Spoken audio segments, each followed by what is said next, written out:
எசேக்கியேல் உங்களுக்கு அடையாளமா இருப்பான். அவன் இருந்தது ஒரு கேபார் நதி அண்டையிலே, சிறைப்பட்டவர்கள் மத்தியிலே. அப்படி சொல்கிறார், நீ எனக்கு அடையாளமா இருப்பாய். அந்த பட்ட நடுவிலே வானம் திறந்தது. தேவனுடைய சத்தத்தை கேட்டான். Hear the voice of God. Yes, say in the vision of God.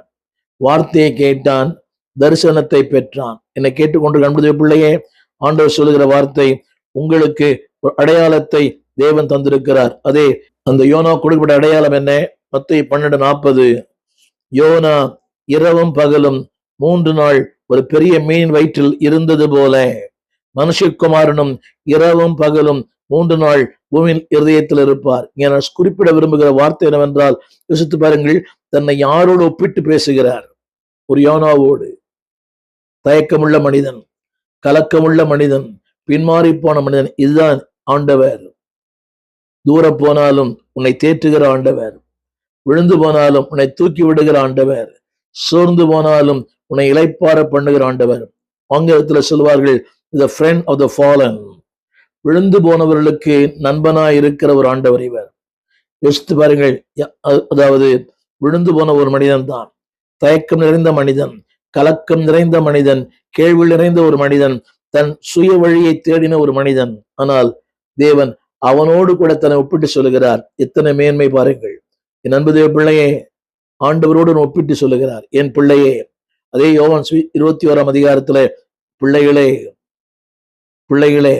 அப்படியானால் இன்றும் உன்மேல் அக்கறை உள்ள ஒரு ஆண்டவர், இன்றும் உன்மேல் கரிசனை உள்ள ஆண்டவர், இன்றும் உன்னை தேடி வருகிற ஆண்டவர். ஃப்ரெண்ட் ஆஃப் த ஃபாலன், விழுந்து போனவனுக்கு நண்பனாய் இருக்கிறவர். இங்கே சொல்லப்பட்ட வார்த்தை, அன்பானவர்களே, அதனுடைய கருத்து என்னவென்றால், இந்த அடையாளம் உங்களுக்கு போதுமானது. It is enough. உங்களுக்கு கொடுத்திருக்கிற வார்த்தை போதுமானது, உங்களுக்கு கொடுத்திருக்கிற அபிஷேகம் போதுமானது, உங்களுக்கு கொடுத்திருக்கிற கிருபைகள் போதுமானது. கரங்களை உயர்த்தி ஆமென் சொல்லுங்க.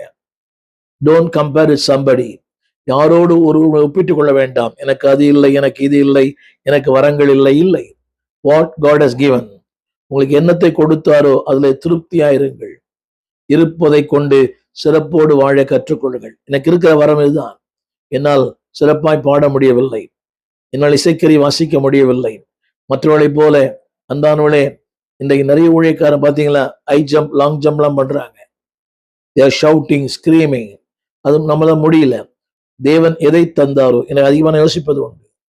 இன்றைக்கு இருக்கிற அநேக ஊழியர்கள் பயங்கர சத்தம். அது இருக்கட்டும், பரவாயில்லை. ஒரு காலத்துல நானும் அப்படி இருந்தேன். காலங்கள் மாற